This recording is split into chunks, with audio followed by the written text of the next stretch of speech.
Bad news this morning from the Labor Department. The nation's unemployment rate is up in August from 9.5 to 9.6%. Experts say the rise in the jobless rate is due to more people entering the job market to look for work. Americans who quit looking for a job is not included in the unemployment rate. And joining us this morning to talk about the numbers is Sumner LaCroix from the University of Hawaii's Economic Research Organization, or UHERO. Good morning, Sumner. Good morning, Matt. And thank you so much for joining us. Interesting jobs report that just came out, and I was wondering, first of all, how those census numbers really affected the unemployment rate, because there are a lot of census jobs out there, but now those jobs are gone. So did that have an impact? Well, for the last 3 months, it's the census numbers that have been dragging the job numbers down. If we just look at what's been happening with private employment has been slowly growing for the first 9 months of the year. This month, private employment was up 67,000. Private employment was up 67,000 jobs. There's been 750,000 jobs added in the private sector since the beginning of the year.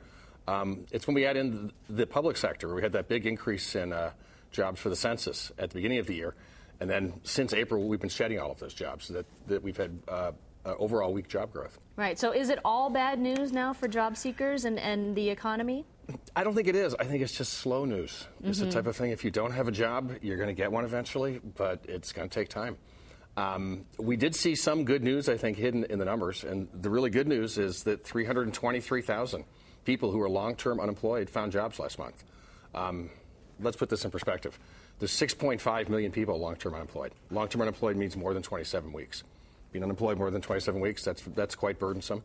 And to have that decline, long-term unemployed, that's fantastic, I think, for the economy. So there's some good news hidden in the numbers. Let's talk about the sectors of the economy, the weakest sectors and the strongest sectors.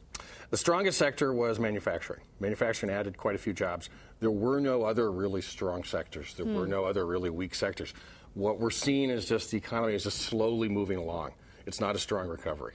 For example, if we add 67,000 jobs a month, it's going to take us about 10 years to get back the 6 million jobs that were lost earlier. That's a little bit too long. We usually look for this type of recovery to take about 2 years. And finally, Sumner, our last question about Hawaii tourism. You know, July was a stellar month, the best in 5 years. Some incredible numbers, but isn't going to continue on in the next few months and over next year. A little bit of the summer numbers was a blip because last summer we had the H1N1 virus here, and that deterred quite a few tourists from Japan from coming to Hawaii. We also had the bankruptcies of Aloha and ATA back in 2008.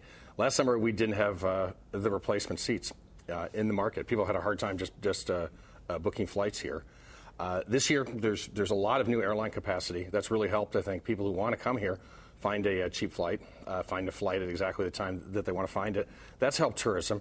I think strong growth is going to continue, but not exactly at the pace of over the summer. I think the outlook for Hawaii tourism is relatively good over the next 6 to 8 months. All right. Sumner LaCroix from UHERO, thank you so much for joining us.